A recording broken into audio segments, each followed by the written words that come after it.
Okay, so now that we've talked about the most common type of Google assignment, the Google form, let's talk about the next most common, which is the Google Doc. The Google Doc is meant for longer writing assignments, like longer typed writing assignments, like essays, stories, opinions, summaries, etc. And honestly, we could use them in any subject. So let's say that Miss McHugh has been teaching us about um, cell biology.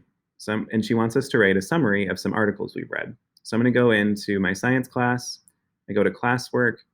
I find my topic here at the bottom called cell biology.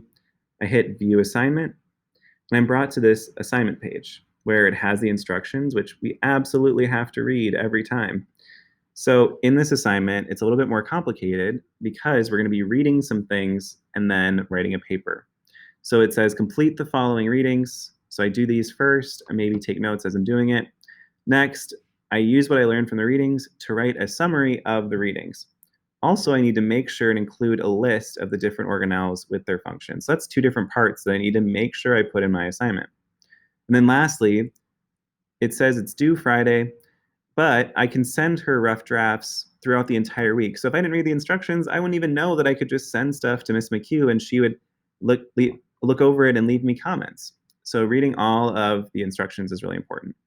Now, I want to hit the View Assignment button to get to this page so that I can see this Submit button over here. Now, this Submit box is different than our last one. When we do Google Docs, Google Classroom is super smart and makes an individual Google Doc for each student. And it's really important that each student puts their work in that specific Google Doc. So, and it still has the Turn In button here. I don't want to go and create my own Google Doc because that makes it harder for Miss McHugh to go and grade it. Instead, I just click my name and it opens up my personal assignment document. It has my name, that's how I know it's mine, with the assignment title, with the same directions here. Now, I've already worked a little bit of ahead, sorry. And I've read the directions. I know that I need to finish the readings, which I did. I have been started writing a summary, and I want to see if this is enough for Miss McHugh. I want to see if this rough draft is okay. So I'm going to hit Turn In up here in the top. This is what I do when I'm done, much like hitting the Submit button on a Google form. So I hit Turn In. It's going to bring me back to the assignment page and ask again, are you sure you want to turn it in? And I'm really confident, so I say yes.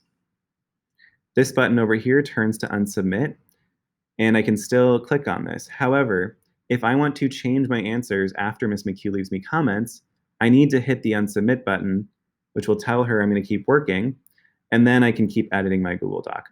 I can't do that necessarily just by clicking here. And that's how we do Google Doc assignments in Google Classroom.